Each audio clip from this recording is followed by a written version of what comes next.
There's nothing, no problem, no issue. Okay.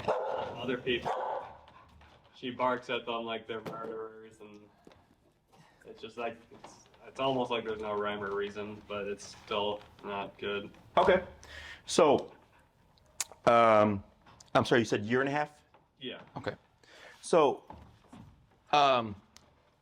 when time-wise, there the batteries are. Time-wise, when would you say how old was she when you first started to notice this stuff?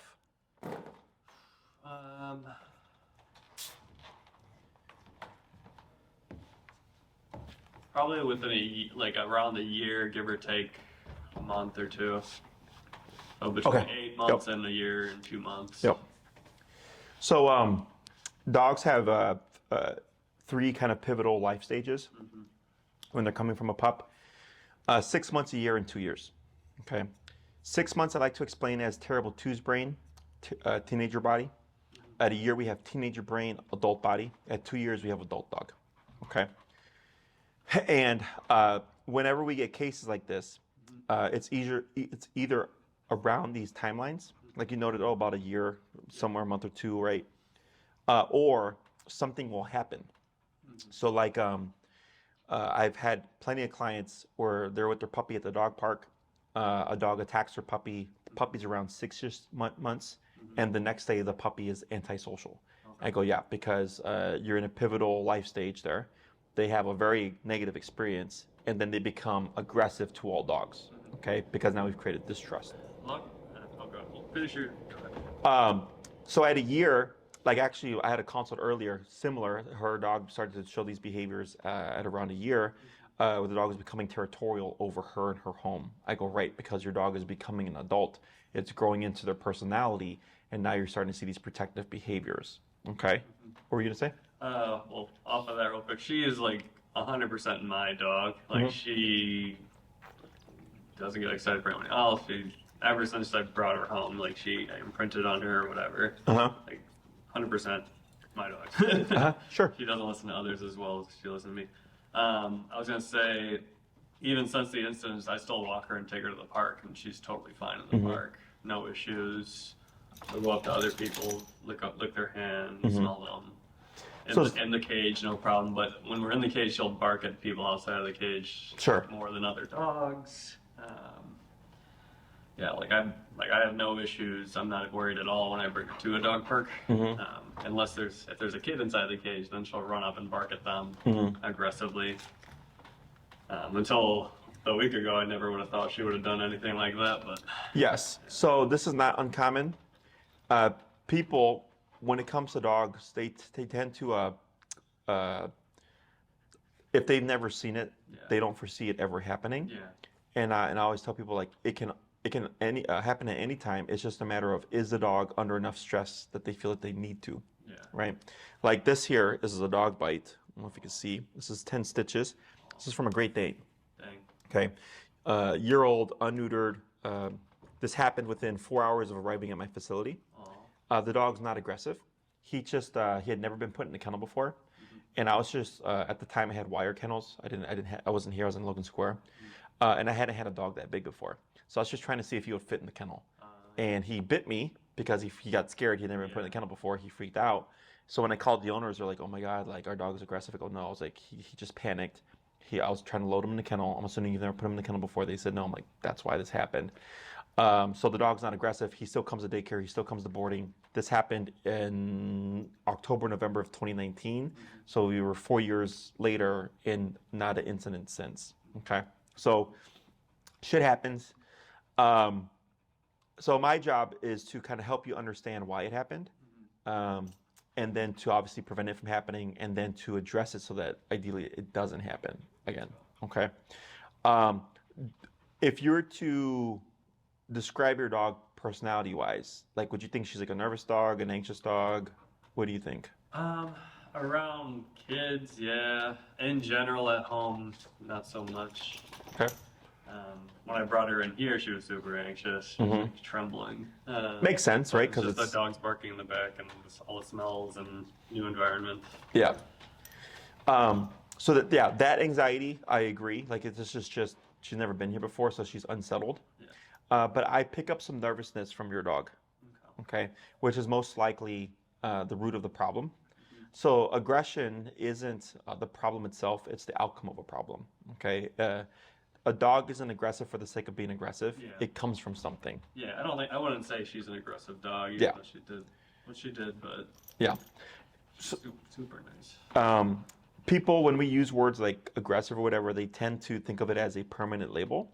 And I go, no, I'm like, anybody and any animal is capable of becoming aggressive. It's just a matter of, do they become aggressive, right? So, we only have so much information from that context.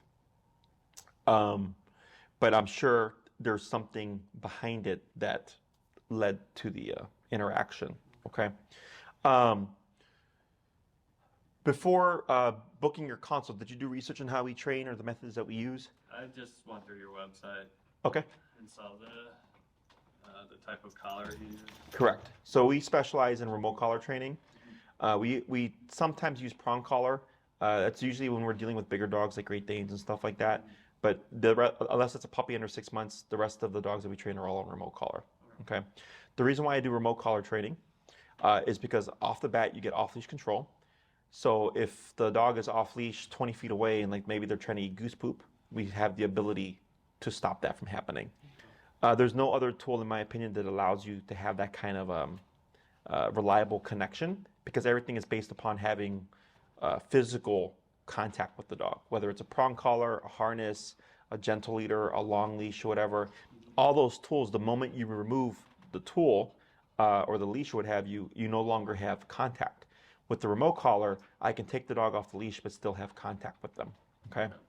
Now, when it comes to correcting behaviors as well, it's much more easier because it's at the press of a button. Okay.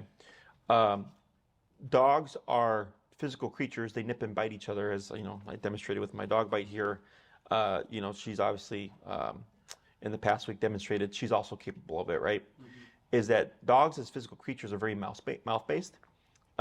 They nip and bite as forms of correction, as forms of affection, as forms of play. Mm-hmm. I'm sure you've probably been at the park.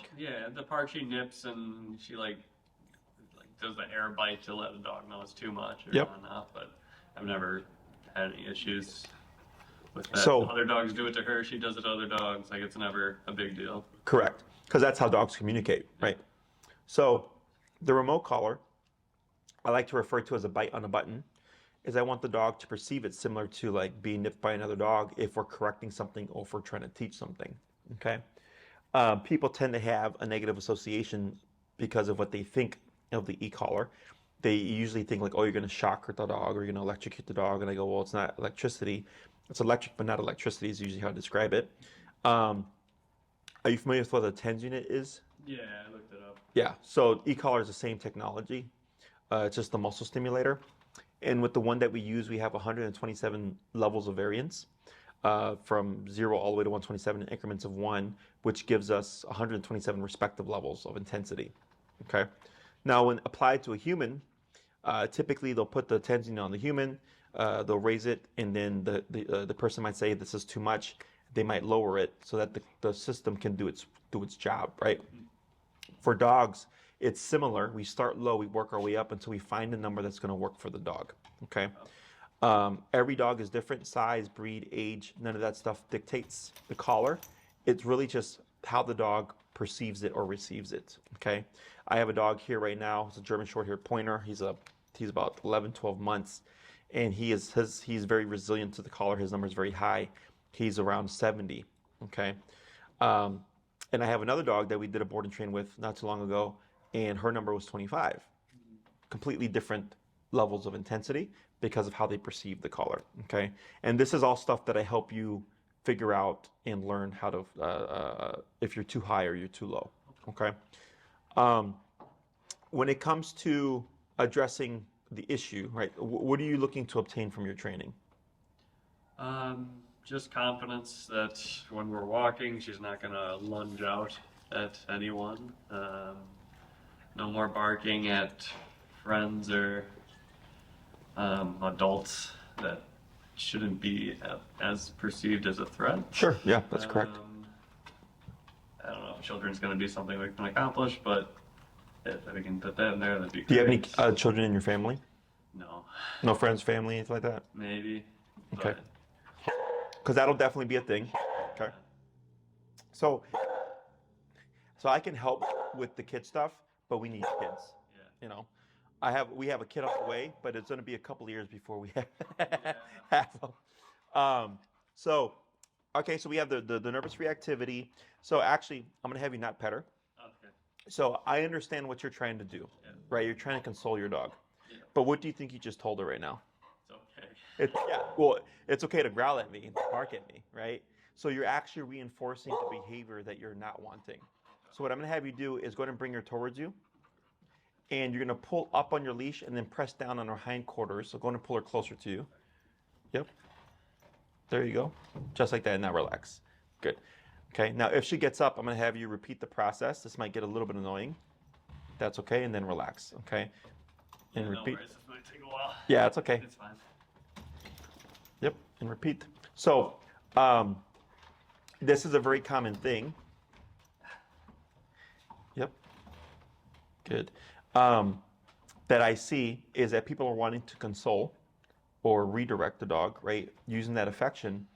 And really they're telling the dog, you should either feel this way and or you should do what you're doing. That's okay too if she lays down, okay? And obviously that's not what you're wanting. So like when I see people on the street and like their dog is being reactive, they'll like usually crouch down, like it's okay. But really they're telling them continue to bark at the trigger, okay? So many years ago I did protection training where we're training dogs to be aggressive on command. And one of the things that we did is we put the dog on a harness because harnesses create more agitation to build frustration. We would have an antagonist, someone acting suspicious or whatever. The dog would start to growl or bark, and we would pet the dog going, yes, good, because we want that behavior, and we would grow it until we had controlled aggression, okay?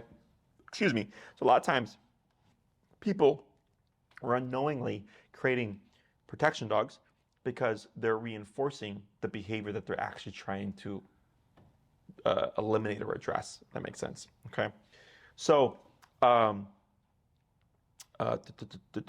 when it comes to addressing all this stuff, right? The first thing we do is always is heal, the healing exercise, which is walking at your side, no tension. I don't care what the environment is, how busy it is, whether you're at a dog park or if you're at the PetSmart or Home Depot or whatever, is that the dog, when you cue the word heal, is on your hip. You take one step, she takes one step. You take 5 steps, she takes 5 steps. You take 3, she takes 3, right? She's like your shadow. And it sounds like, wow, that sounds complicated. It's very simple, okay? I've made things very simple so that the average dog owner is able to understand and replicate, okay? That's the reason why we teach heal first is because leash pulling and leash reactivity are the two most common things that people want to address. So obviously heal helps address the issues that you're dealing with right away, okay?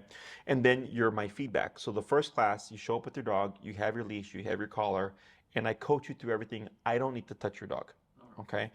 So it's all hands-on for you. I start you with some basics, the first half of heal, and then I go rinse and repeat, and I give you some homework. You come back week 2. You give me feedback. Hey, Jesse, she's like doing pretty good. Like she's less reactive. You know, I would say she's 70% better, this and that, right? You're giving me information. I go, okay, great information. We're going to tweak some things. Work on the second half of heal.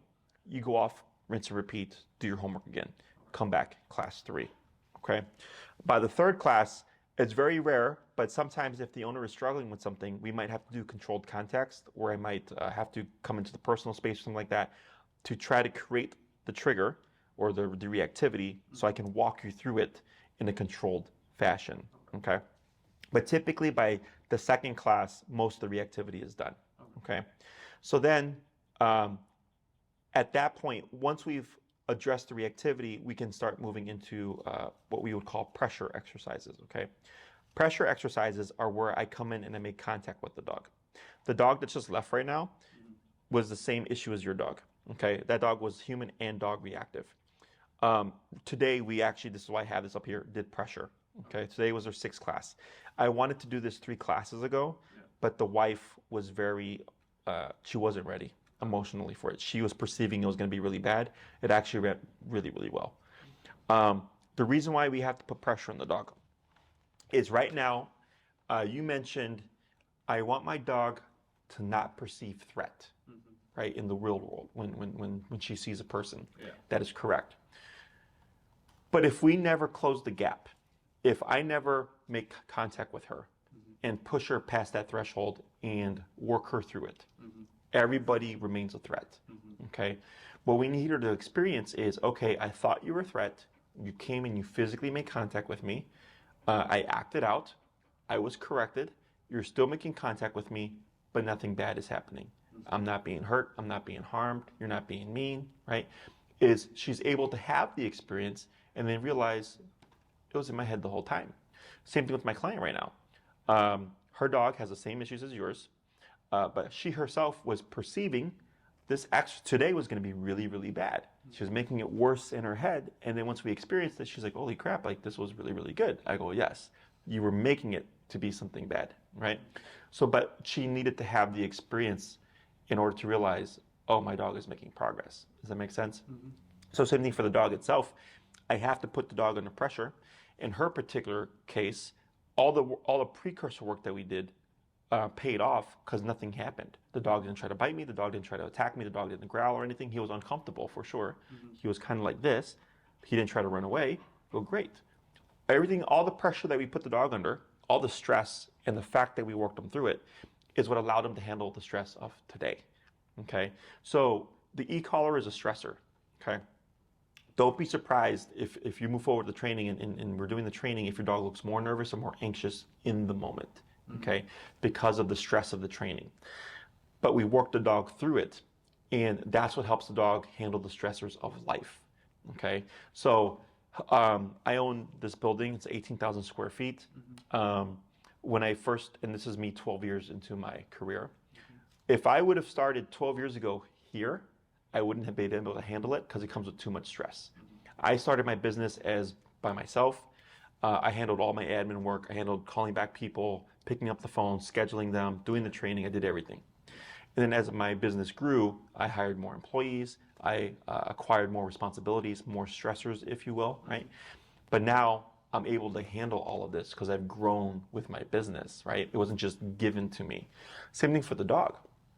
If the dog has not been put under stress or guided through stress or worked through stress, they end up unable to handle it. And then we start to get things like reactivity. That's how she's handling the stress. Does that make sense?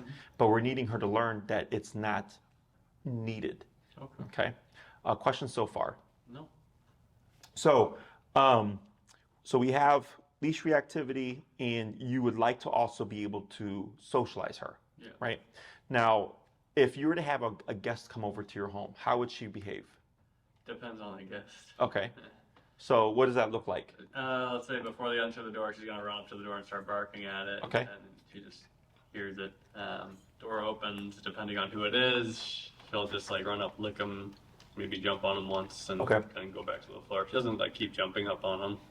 She might jump up on them once, and then come down and be happy. Okay. Then nothing to worry about. Or in the second scenario, somebody comes over and she sees them and she just starts barking at them, barking at them, barking at them. Okay. You have to pick her up and move her over. Okay. And then just watch her constantly throughout the night. Okay. Just to make sure she doesn't Try run up to anything? them, start barking or try anything. Okay. Yep. So all that too. Yeah, she'll even snip them and be like, hey, you met me before, we're chill, And then she goes away and then she forgets and then she runs up and barks at them again. So that's nervous dog. Yeah. So fear, anxiety, nervousness, they look similar, but the ways you can tell, anxiety is restless. So right now she's a little bit restless, right? But because she's in a new environment. Fear, doesn't let it go. Yeah. So like she would bark at me and continue barking at me and then be really freaked out. And if I walked away, she'd probably charge in. And if I came in, she'd move backwards. Okay, that's fear. Nervousness will relax, but then if there's a sudden change, whether it be energy, somebody jumps up and claps, right? Yeah. She starts barking, that's nervous dog. They will relax when things are calm, but then if something all of a sudden changes, they trigger, okay? Yeah. So I do have exercises for having guests come over and stuff. So the way I would, is she needing any other kind of obedience training like recall or anything like that? Recall? Okay. So what dictates length of the program is how much you're wanting to achieve, how severe the case is, and then how much control you want. Okay. From what I'm seeing so far, your case to me is mild. Okay. You don't have an aggressive dog. I agree with you there. Otherwise, you'd be coming here going like, Jesse, she's bitten 5 people. Like, this is a problem, right? You just happen to have, and there's also what I call fluke moments where all the things happen at the right time, right? I have had actually, just telling this client earlier, is that I had a client, they had a Yorkie. It was a 7-year-old Yorkie, never bit anybody in 7 years. And then one day bit somebody. And it was a person coming into the home. Yep. It was a person coming into the home. And the first thing I asked them was, when people come over, do you normally open the door? And they said yes. And I said, did this person just walk in? And they said yes. I go, that's why your dog bit the person. Because in 7 years, you always open the door. You always let the guest in. That's the norm. Then one day, you're not there to open the door. They just walk in. The dog goes, this is not normal. They bite a person thinking it's an intruder, right? So that's what I would call a fluke moment. It happened because the wrong things happened at the right time, okay? So when things are a problem, like the owner would tell me, like, Jesse, every time a person comes over, like the dog tries to bite them. I go, okay, this is a problem, right? So in your case, when it comes to guests coming over, obviously there's people she's comfortable with. Those are the people she's jumping, licking.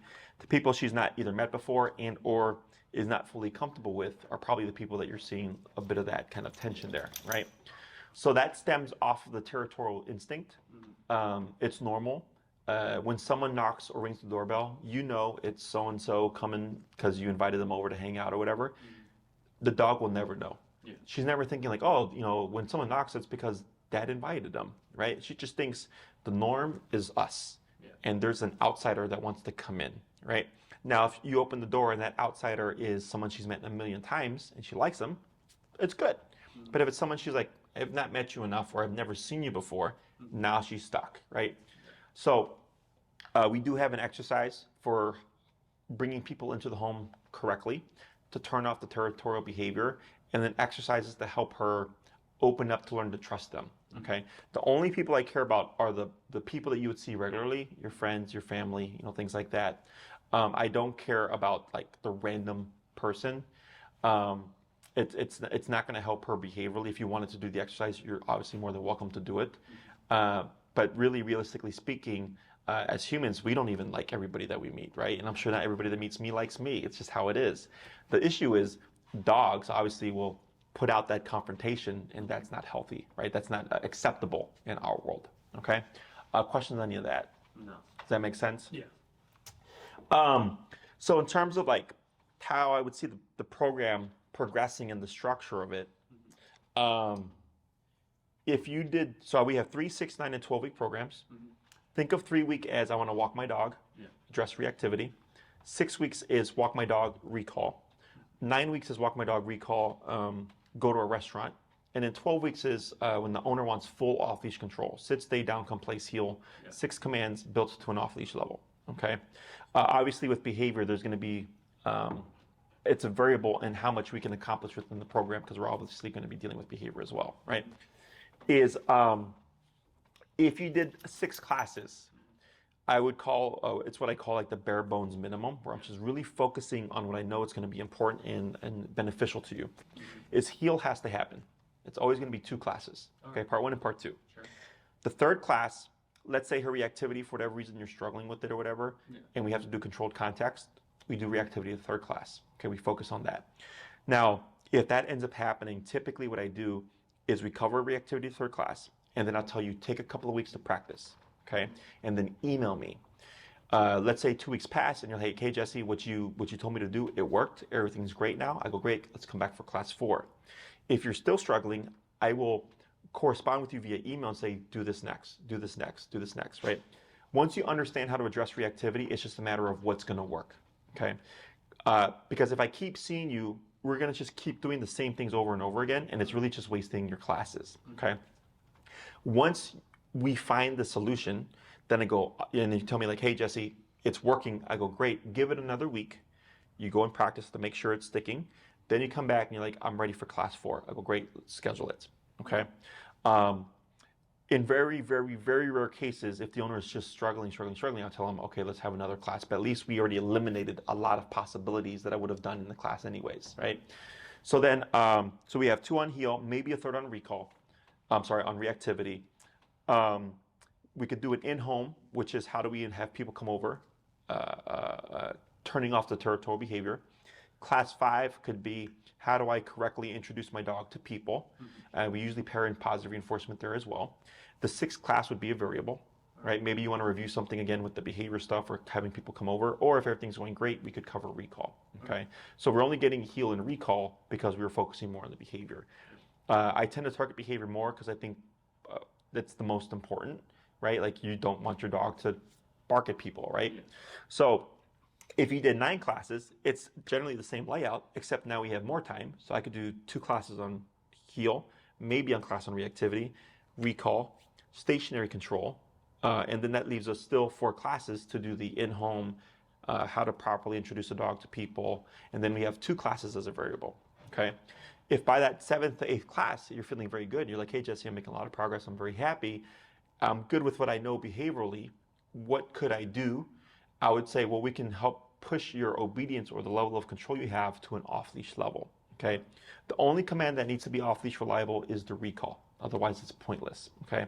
But every command, technically speaking, can be built to an off-leash level, okay? If you did a 12-class program, those are for people that want like absolute full control. Sit, stay, down, come, place, heel. So 6 commands built to an off-leash level. Plus we have time also to work on all the behavioral stuff.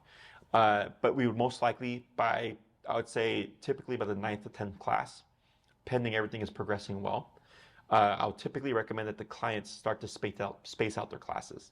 Okay, so the first ones are always week by week for the most part, once a week for an hour. And then once you have everything, you have all the knowledge, you have all the insights that you need, is I'll tell you, take a month, take 2 months, whatever, you decide to go and practice, right? To have people come over, to practice the socialization exercise and all that stuff, right? To get a feel for how things are going. Then a month and a half later or so, you call us, hey, I want to schedule my 10th class. You get scheduled, you come back, what would you like to work on? Oh, I was doing a socialization, but then this happened, right? And I want to know how to fix it. Then we have something to work on. In some cases, clients just like having week by week by week by week, and they'll just complete the program. I have no problem with it. But from experience, I've learned that spacing out the last classes, once you have everything, gives you the opportunity to go out, practice, make mistakes, screw up, have negative experiences, whatever, and then come back and go, this is what I have for you. Does that make sense? Mm-hmm. Questions on that? And the same can happen with the 9-week program as well. Again, it just depends on how well you're progressing with your training and her behavior stuff, okay? We think here, when it comes to the training itself, were you trying to do it in person or were you trying to do like a board and train? What was your thought process there? I would like to do in person. Okay. I don't know, I'm just worried about her because of how anxious she was in the Yeah. building. I felt terrible just sitting down there and her whimpering. I don't know. I've never had to. I've had 3 labs before this, and I've never had to worry about anything like this. Sure. Just a little confused, a little worried, and not sure what the best direction is. Sure. So I do recommend in person. Yeah. Because you're the one that lives with your dog. You're the one that, if she's becoming reactive, to how to turn it off, right? So when you do the in person, again, it's me training you to train your dog. Don't worry about making mistakes because that always worries people. Like, I don't want to screw up. I go, you're not going to screw up because you don't want to screw up, right? Mistakes are going to happen. It's given, right? But with my guidance, there's a whole structure to it so that I'm building your confidence as we go along because it's normal to be doubtful. And it's hard for people to understand that something that's perceived as a negative, right? It's called a punisher, the e-collar. They go, how does that help a dog? I go, because dogs don't see it that way. The human sees it that way. The human goes, that's bad, right? It hurts the dog. How can that help them? I go, because you're thinking of it as a bad thing, whereas a dog thinks of it as communication. Like you said, like you've seen her air snap. You've seen dogs snap at her. Mm-hmm. That's just how they communicate. Yeah. It's not bad to them. It's just communication, right? But people, it's kind of inevitable for them to feel that way. because of how we're taught. Physicality is bad. This thing hurts them or whatever. I go, that's just not how the dog thinks. Okay. Like when the dog bit me here, I didn't take it personally. I didn't tell the owners like, I'm going to sue you. I was like, it just comes with the job. I'm a dog trainer. I'm going to get bit. Right. I was like, just give me some time to heal up and then bring them back and we'll train them then, because I understood the dog was just freaked out and panicked and I was the closest thing there. Okay. So when it comes to a very common question that we get is when does the e-collar go away? In my book, when you need it, it doesn't. So what this means is if you're walking her, you have your collar on. If she's going to be off leash, you have your collar on. If you're going to be at a restaurant, you have your collar on. If she's a great dog inside the house, you don't need your collar. If you're going to have a guest come over that she's never met before, you have the collar on. Maybe it's on for the first 15 minutes and then she's completely chill. Take the collar off, right? Do you drive? I do. Do you go on the expressway? I do. Do you go the speed limit? No. Okay. Most people don't, right? You see a squad car, what happens? You slow down because you don't want to get a ticket, right? Yeah. So that's called opportunistic behavior. It's normal. All animals do it. So think of the e-collar as a cop on a collar. When it's present, the threat of consequence is there, right? So she's going to behave better. So it's not that you're always using it, okay? If you're always using it, that tells me you're doing something incorrectly, okay? The application of the collar should always decline as the dog is getting better, okay? You might get the one-off moment. Maybe you get startled and somebody like turns around the corner suddenly, right? You can't plan for it. That makes sense. But if you're using it 20 times a day, I'm like, something is off here, okay? We get, like we get some dogs that are, how do you say, they're, like the dog I have doing a daycare and train with me today, like his number was 80. He is very resilient to the collar. He's just a tough dog, right? And I see him and I'm like, man, the owner's gonna have to constantly be on this dog, right? But he is the rare exception. He is the 1 out of 100 dogs that I get, okay? Most dogs, with if the human is applying the training as I've instructed it, in the beginning it's a lot because we're learning, but then as things are being conditioned, it starts to decline, okay? This has nothing to do with my skill set as a trainer. This has nothing to do with the training methods. It's simply opportunistic behavior. If the collar is off and she's out in the world and she's like, I want to bark at that person, can you stop me? She's going to do it, okay? Questions on any of that? One thing I'm not sure if you're aware, because that's like some kind of harness setup, correct? This is a Weiss walkie. What's a Weiss walkie? So it goes around her back legs and then hooks up to her leash, so it tightens her around her chest. Around the chest? And the neck. Okay. So it's not really a harness. It's more so like a... Yeah, I had the harness, and I'd been using that since she was a puppy. Mm-hmm. And I'd have it on her front, so if she ever did pull it, turn her around and face me. Mm-hmm. But I wanted something that was a little bit more effective, and if she pulls, there's more consequence. Okay. Just turning her around. Sure. More a little bit. So it looks like there's like a little bit more discomfort to the. Yeah. To that. I gotcha. I've only had it on her for a couple days, and it's been going great. But I know with any new collar, it's going to be going great at first, and then maybe she figures out the resistance and. Sure. Plays with it. Yeah. Yep. But so far, it seems to be going totally fine. Okay. So with the remote collar, like you would just use your standard flat collar, or like a slip leash if you want, and then the collar itself. Now, there are pros and cons to the remote collar. One of the cons is that because you have a thicker, longer coated dog, there's 2 probes that need to make contact, right? It can be more difficult. Now, once you figure it out, as you're using it over time, you'll know how to fit it correctly and everything. There's also special adapters that they make that are to help create more consistent contact. Like there's longer probes. There's things called wings that have these like little things that come out that make contact through thicker fur and all that stuff. So that's just a heads up on that. Otherwise, in my opinion, it is the best training tool. I've been using them for 12 years. I've built my whole business on training with e-collar. The reason why I only use that tool is every tool has a limitation, and the remote collar has the highest ceiling of all of them, okay? Behaviorally, the great thing about it is, like, let's say I put pressure on the dog. I go to pet them, and the dog goes to bite me, and we correct the dog with the collar. The dog does not know where it's coming from.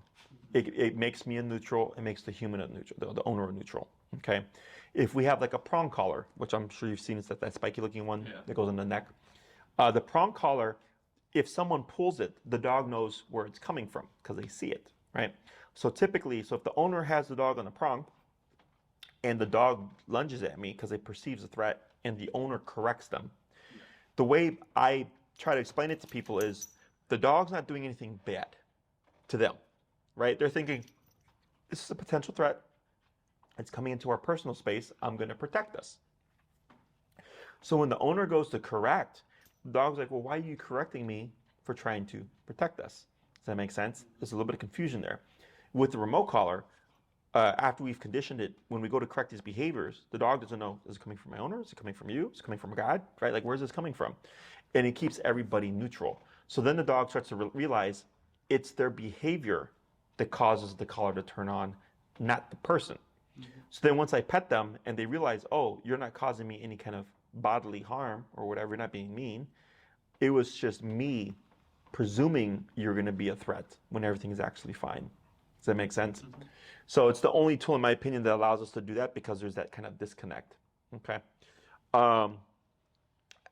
She's a 50-ish, 60-ish pound dog? 40 to 45. 40, 45? Okay. So technically you would have two options here. Although I probably, because of the longer coat, suggest you just go with the higher output one if you decide to move forward, because it'll help ensure consistency with contact because there's more output. Okay. So one collar is for 70-pound dogs and under. The other collar is for 70-pound dogs and over, which is the one I would recommend. It's perfectly safe to use on your dog, even though she's 45 pounds. I could put it on my 8-pound Chihuahua, again, perfectly safe to use. It simply means we get more from less because it's a stronger output. Okay. So on a lower powered collar, a dog's number could be 50. On a higher powered collar, the dog's number could be 30. That's all it means. Okay. Tina will send you this information, of course. I don't care where you get the collar from. I just care that you do get the recommended collar. Okay. I don't recommend Chewy or Amazon just because they've sent the wrong collar to clients and they show up with the wrong collar and they were like, what do we do? So you can either get it to the distributor or the company itself. You can get it through me, or just double check that when you do receive it, it is the correct one. Yes. Okay. Let me think here. Other questions?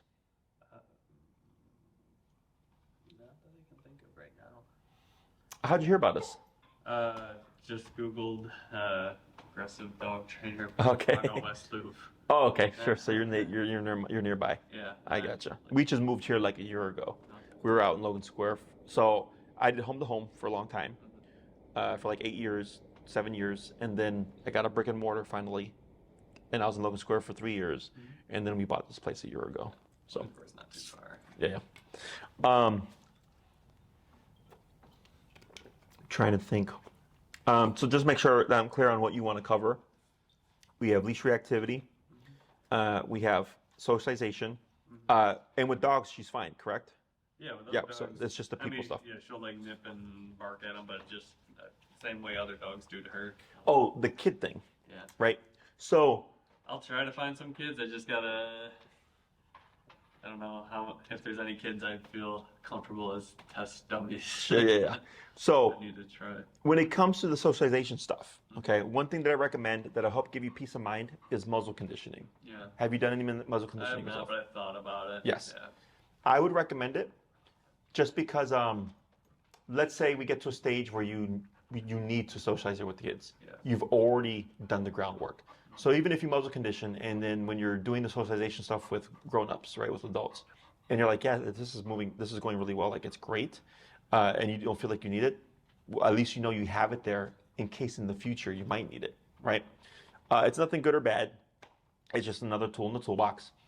I would recommend that, if socialization there is very important to you, you start the process now because muzzle conditioning can take 2 days. It can take 2 months.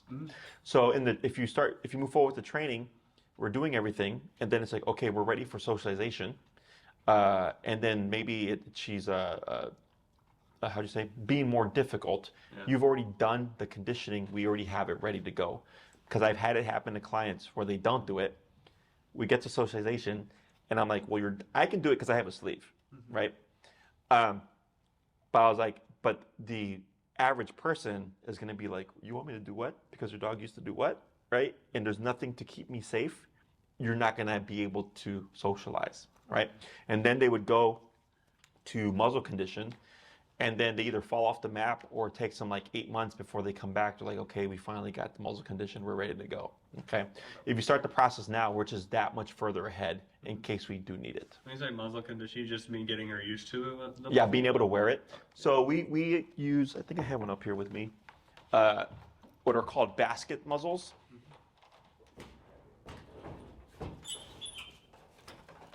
This is a small one. Like that. Yeah. Okay.